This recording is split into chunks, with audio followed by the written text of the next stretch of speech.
So can an AI actually teach empathy? I mean, can it really train a student to navigate a crisis conversation? If you're someone who's training the next generation of counselors, these aren't just abstract questions anymore. So today we're going to cut right through all the hype and look at the hard evidence on whether an AI can truly teach these complex, very human skills. Here's what we're going to cover. First, we'll touch on the hopes and, the fears surrounding AI in education. Then, we're going to dive deep into a major scientific analysis that really put its teaching power to the test. We'll break down the key results, pinpoint exactly where AI seems to shine, and wrap up with some practical lessons for educators.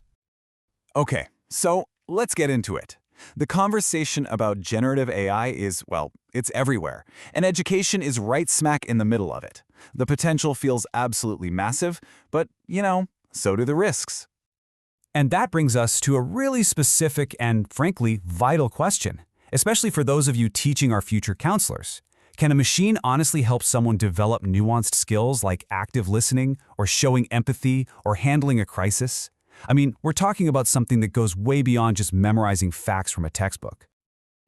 This really gets to the heart of the tension. On one side, you have this incredible hope that AI could create these personalized, simulated client sessions, right? Giving students a totally safe space to practice really difficult conversations. But on the other side, there's a very real fear that students might get too dependent on the tech or, let's be honest, use it to plagiarize.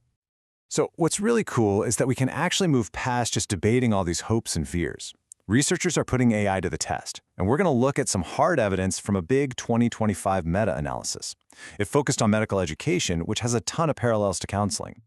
Now, before we get to the juicy results, it's super important to know how they got them. This wasn't just one single study, it was a meta-analysis. That means the researchers gathered up the data from a whole bunch of different high-quality studies to find a powerful overall trend. It is one of the strongest forms of scientific evidence we've got. And this just shows you how incredibly rigorous they were. They started with 1,200 different studies, and from there they painstakingly filtered them down, looking only for what are called randomized controlled trials. That's the absolute gold standard in research. And in the end, only 11 studies were good enough to make the final cut.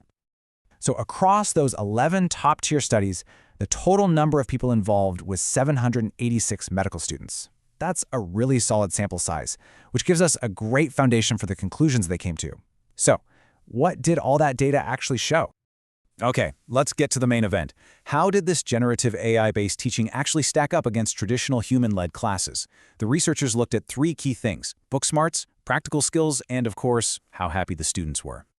So first up, theoretical knowledge. The kind of stuff you'd measure with a written test. And the result here was, it was kind of surprising. The students who learned with AI did no better, but also no worse than the students taught by a human instructor. And this chart just lays it out perfectly. You can see the bars are pretty much identical. When it came to just absorbing facts and theories, the book smarts, it was basically a tie. So AI wasn't some kind of magic wand for test scores. But, and this is a big but, the story does not end there.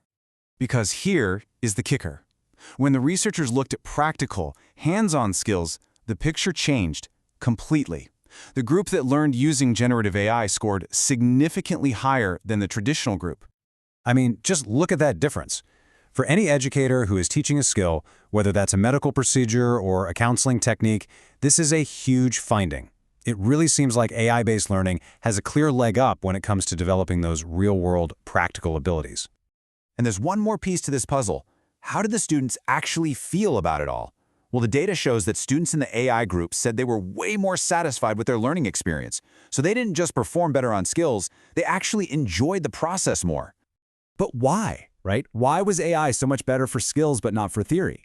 Well, the analysis goes even deeper, and it shows us exactly when and where this AI is most effective as a teaching tool. What's so interesting here is how it all breaks down. Take a look at those top two rows. In the practical, hands-on courses, AI actually did lead to higher knowledge scores. And that little p less than 0.01 is just the nerdy way of saying this result is the real deal, not a fluke. But in the theory-based courses, no effect. Now look at the bottom two rows. When the AI learning went on for longer than a week, scores went up. But for a short one-time session, no real impact. The takeaway here is crystal clear. AI's big advantage gets unlocked in practical situations over a longer period of time. I mean, think about how relevant that is for training counselors, where practicing mock sessions over and over is everything.